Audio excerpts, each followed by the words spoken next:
नमस्ते स्टूडेंट्स, कैसे हैं आप? कैसी चल रही है आपकी तैयारी? परीक्षाएं सरकार जारी करने जा रही है, वैकेंसीज। अभी जैसा कि आप देख रहे हैं, आरएस प्री की वैकेंसी आई हुई है, स्कूल लेक्चर एग्ज़ाम की वैकेंसी आई हुई है और रीट का नोटिफिकेशन अगले सप्ताह जारी हो जाएगा। तो आप अपनी तैयारी को अब थोड़ा सा उसकी स्पीड बढ़ाइए और अच्छी तैयारी करें ताकि आप अपना लक्ष्य हासिल कर सकें। विद्यार्थियों, हम अभी राजस्थान के लोक देवता प्रकरण को पढ़ रहे हैं और इसमें हमने रामदेव जी, पाबू जी, हड़बू जी, मांगलिया मेहा जी, गोगा जी, तेजा जी आदि प्रमुख लोक देवताओं को पढ़ लिया है। अब आज हम दो और प्रमुख लोक देवताओं को पढ़ने जा रहे हैं। एक तो हैं देव नारायण जी और दूसरे लोक देवता हैं कल्ला जी राठौड़। दोनों ही वीर योद्धा है और इन्होंने भी जन कल्याण के लिए अपना जीवन समर्पित कर दिया। तो आइए आप और हम पढ़ते हैं देव नारायण जी के बारे में।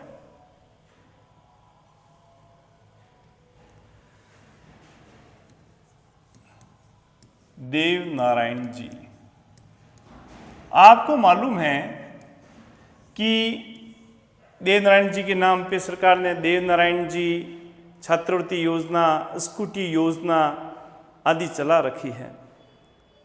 तो ये देव नारायण जी कौन से स्थान पे अवतरित हुए, इन्होंने क्या क्या कार्य किए और ये किस जाति के आराध्य देवता हैं, जैसी जानकारियां हम चर्चा कर रहे हैं। तो देव नारायण जी जो है, इनका जन्म गोठा दड़ावता गांव है, गोठा दड़ावता, जो कि आसिंद भीलवाड़ा में है। गोठा दड़ावता आसिंद भीलवाड़ा में है।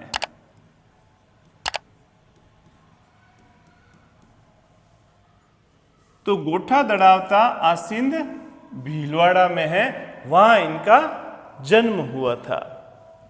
इनके पिताजी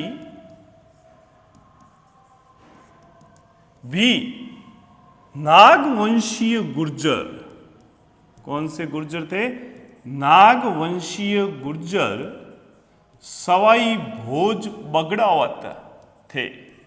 नागवंशीय गुर्जर सवाई भोज बगड़ावत ये थे और इनकी माताजी का नाम सेठू खट्टाणी था। सेठू खट्टाणी ये इनकी माताजी थी और पिताजी थे सवाई भोज बगड़ावत, जो नागवंशीय गुर्जर जाति के थे। इनकी पत्नी जो थी वह पीपल दे परमार थी। पीपल दे परमार, जो कि धारानगर की रहने वाली थी। तो अब आप इसमें देख रहे हैं कि इनकी पत्नी का नाम पीपल दे परमार है, माताजी का नाम सेठू खट्टाणी है और पिताजी इनके जो है वो नागवंशीय गुर्जर सवाई भोज बगड़ावत है। ये इनकी पारिवारिक पृष्ठभूमि है और इनका जन्म स्थान गोठा दड़ावता आसिंद भीलवाड़ा में हुआ।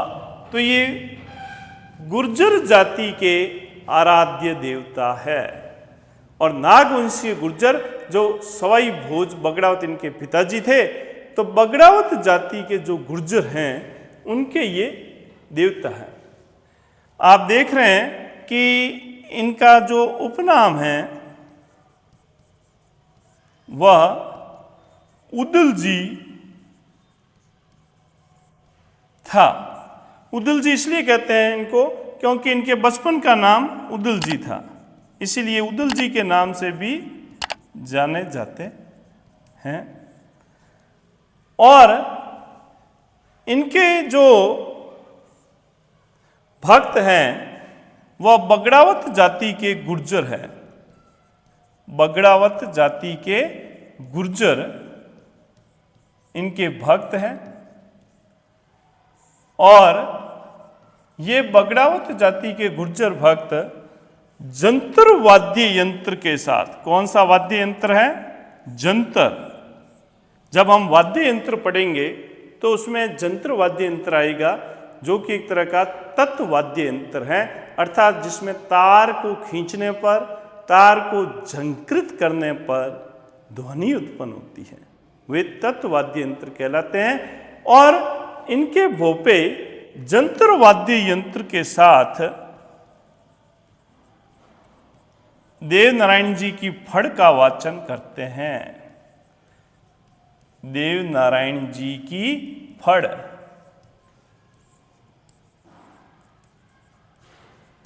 अब देव नारायण जी की फड़ जो है काफी महत्वपूर्ण है। आपने एक लोक देवता पढ़े थे पाबू जी। पाबू जी की फड़ सबसे लोकप्रिय फड़ है, द मोस्ट पॉपुलर फड़। और देवनारायण जी की फड़ जो है सबसे प्राचीन फड़ है और ये सबसे लंबी फड़ है, सबसे लंबी फड़ है और सबसे प्राचीन फड़ है। और इस फड़ के वाचन के समय जो गुर्जर जाति के भोपे हैं वह जंतर वाद्य यंत्र के साथ में इनकी फड़ का वाचन करते हैं, गुर्जर जाति के भोपे। एक चीज इसमें जो ध्यान रखनी है वो यह है कि भारत सरकार ने देव नारायण जी की फड़, जो देव नारायण जी की फड़ है, इस पर भारत सरकार ने डाक टिकट जारी किया है। यह सबसे महत्वपूर्ण बात है हमारे लिए।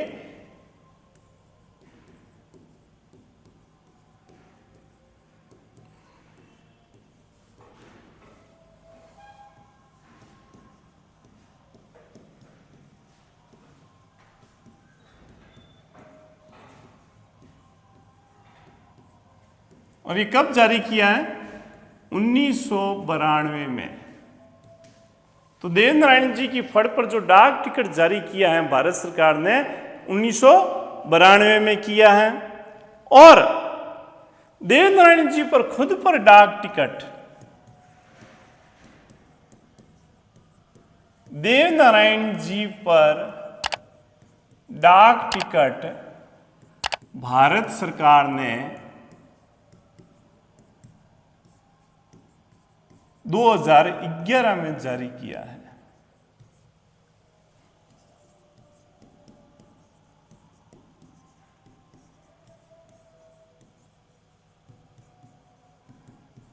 तो ये दोनों चीजें आपको याद रखनी है। ये राजस्थान के लिए भी महत्वपूर्ण है कि भारत सरकार ने राजस्थान के किसी लोक देवता की फड़ पर डाक टिकट जारी किया है और उन स्वयं पर भी डाक टिकट जारी किया है।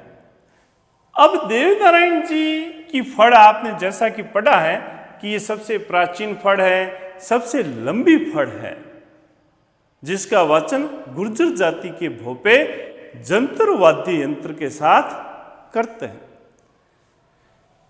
देव नारायण जी के जो मंदिर हैं इनको देवरा कहते हैं। देव नारायण जी के मंदिर क्या कहलाते हैं? देवरा। और ये देवरे जो हैं वह देव नारायण जी के पूजा स्थल हैं, इनके मंदिर हैं। और सबसे बड़ी ध्यान रखने की बात यह है कि इन देवरों में एक बड़ी ईंट की पूजा की जाती है। तो देव नारायण जी के देवरे या मंदिर में किसकी पूजा की जाती है? एक बहुत बड़ी ईंट है, उसकी पूजा की जाती है।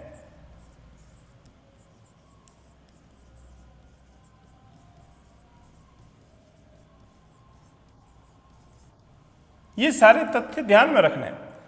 और देव नारायण जी के जो प्रमुख देवरे हैं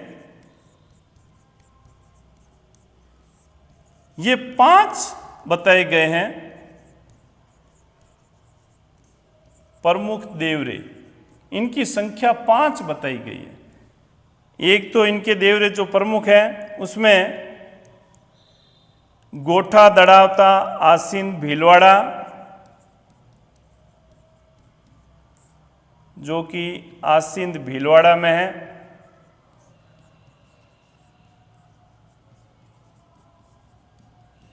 दूसरा है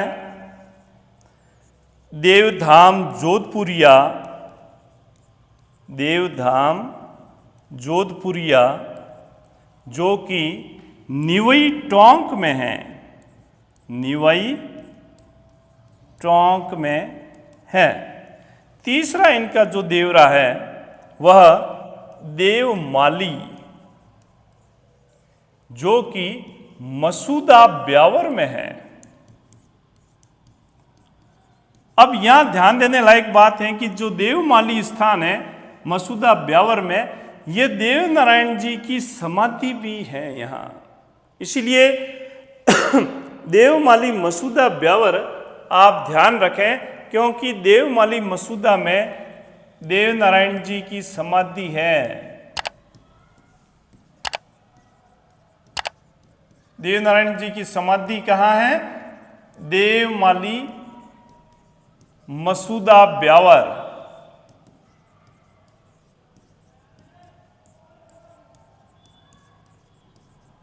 इसके अलावा इनका जो चौथा स्थान है वो देवडूंगरी है। देवडूंगरी चित्तौड़गढ़, देवडूंगरी चित्तौड़गढ़ भी इनका प्रमुख देवरा है। और आखिरी 5 हैं पिचियाक, जो कि जोधपुर जिले में है। पिचियाक जोधपुर बिल्लाड़ा के पास में। अब जोधपुर ग्रामीण है ये नए जिलों के अनुसार, और पुराने जिलों के अनुसार अगर आप ध्यान में रखें तो जोधपुर है। तो देव नारायण जी के प्रमुख देवरे 5 हैं। वापिस देखें, गोठा, दड़ावता, आसीन, भीलवाड़ा, देवधाम जोधपुरिया, निवई टोंक, देवमाली मसूदा ब्यावर, यह भी इनका प्रमुख धाम है। और देवमाली मसूदा ब्यावर देव नारायण जी की समाधि है। देवडूंगरी चित्तौड़गढ़, यहाँ भी इनका प्रमुख मंदिर है। और 5वां है पिचियाक, जो कि जोधपुर ग्रामीण जिले में है। अब इसमें प्रमुख प्रथम 4 स्थान हैं गोठा, दड़ावता, आसीन, भीलवाड़ा, देवधाम जोधपुरिया, निवई टोंक, देवमाली मसूदा ब्यावर और देवडूंगरी चित्तौड़गढ़। ये चारों स्थान इनके प्रमुख धाम कहलाते हैं। और 5वां स्थान धाम की गिनती में नहीं आता। तो 4 प्रमुख जो मंदिर हैं ये धाम कहलाते हैं। और देव नारायण जी की समाधि जो है देवमाली मसूदा ब्यावर है। ये नागवंशीय गुर्जर थे और बगड़ावत जाति के गुर्जरों में देव नारायण जी को लेकर के बहुत बड़ी आस्था है। भारत सरकार ने इन पर डाक टिकट जारी किया है। राजस्थान सरकार ने भी देव नारायण स्कूटी योजना जारी की है। तो ये सारी बातें आपको ध्यान में रखनी हैं। इसी के साथ अब हम एक अन्य लोक देवता के बारे में भी चर्चा करने जा रहे हैं। यह आपने नोट कर लिया होगा। नेक्स्ट लोक देवता है वीर कल्ला राठौड़। वीर कहा जाता है इन्हें क्योंकि वास्तव में इन्होंने वीरता प्रदर्शित की। वीर कल्ला जी राठौड़ कौन थे? वीर कल्ला जी राठौड़। आपने इनका YouTube पर वीडियो भी देखा होगा। इनको 4 हाथों वाले देवता कहा गया। 4 हाथों वाले देवता, 4 हाथों वाले योद्धा। अभी 4 हाथ कैसे हो सकते हैं? सोचने की बात है। लेकिन थोड़ा सा अगर इसके बारे में हम इतिहास की तरफ देखें तो वीर कल्ला राठौड़ का जन्म मेड़ता के सामियाना स्थान पर हुआ था। मेड़ता नागौर, ये जिला नागौर होगा मेड़ता, यहाँ के सामियाना स्थान पर इनका जन्म हुआ था। किसके यहाँ हुआ? जो मेड़ता के राव अचल सिंह थे, मेड़ता के राव अचल सिंह, इनके यहाँ हुआ। और ये मीराबाई जो थी उनके भतीजे थे, मीराबाई के भतीजे थे कल्ला राठौड़। ये ध्यान रखने की बात है। और मेड़ता के राव अचल सिंह के पुत्र थे। इनका जन्म मेड़ता नागौर के शामियाना स्थान पर हुआ है। इनको नागड़ीची माता का परम भक्त माना जाता है। इन्हें सिद्ध योगी माना जाता है। इन्हें कमधज, केहरी, कल्याण आदि उपनामों से जाना जाता है।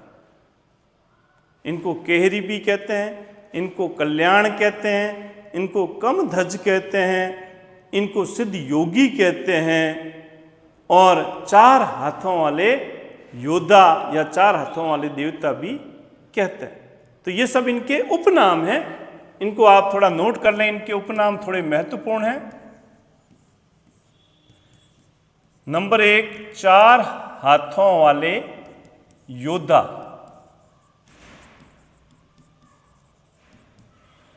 नंबर 2, सिद्ध योगी। नंबर 3, केहरी। नंबर 4, कमधज।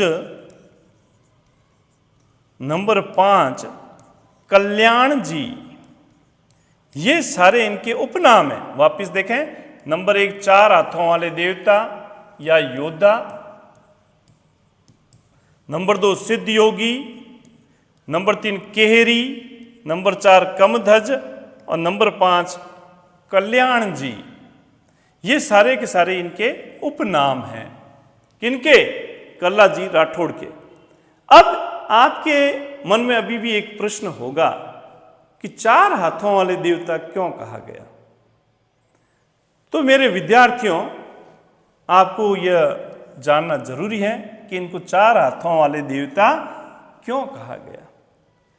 आपको मालूम है कि चित्तौड़गढ़ पर अकबर की सेना का आक्रमण हुआ, तो इन्होंने अकबर की सेना के साथ युद्ध किया। उस समय इन्होंने जयमल राठौड़, जयमल को इन्होंने अपने कंधे पर बिठा दिया, अपने कंधे पर बिठा दिया, और 2 तलवारें तो उनको दे दी और 2 अपने हाथ में ले ली। तो ऐसा दूर से प्रतीत होता कि कोई 4 हाथों वाले देवता या योद्धा युद्ध में आ गए हैं। अकबर की सेना का मनोबल इससे थोड़ा कमजोर हो गया कि यह तो कोई पीर हैं, क्या हैं, वो थोड़ा घबरा गए। कल्ला जी ने बड़ी वीरता से युद्ध लड़ा। उनके कंधे पर जयमल थे और खुद जयमल के नीचे खड़े थे, और कंधे पर जयमल को बिठाया। तो 2 तलवारें तो जयमल के हाथों में, 2 कल्ला जी के हाथ में, और इस तरह से वो रणभूमि में बड़ी बहादुरी के साथ लड़ रहे थे जैसे 4 हाथों वाले योद्धा हो। इसलिए इनका नाम पड़ा 4 हाथों वाले। और युद्ध में जयमल जो थे वो भी कल्ला जी के साथ बहादुरी से लड़े, और इस युद्ध में वे वीर गति को प्राप्त हुए। तो ऐसे थे कल्ला जी सिद्ध योगी। और कल्ला जी की जो छतरी हैं वह चित्तौड़गढ़ में बनी हुई है। कल्ला जी की छतरी कहाँ बनी हुई है? चित्तौड़गढ़ में, यानी चित्तौड़गढ़ में ही इन्होंने समाधि ले ली थी। मतलब वीर गति को प्राप्त हुए थे, और चित्तौड़ में ही वीर गति को प्राप्त होने पर इनकी छतरी वहाँ चित्तौड़गढ़ में बनी हुई है।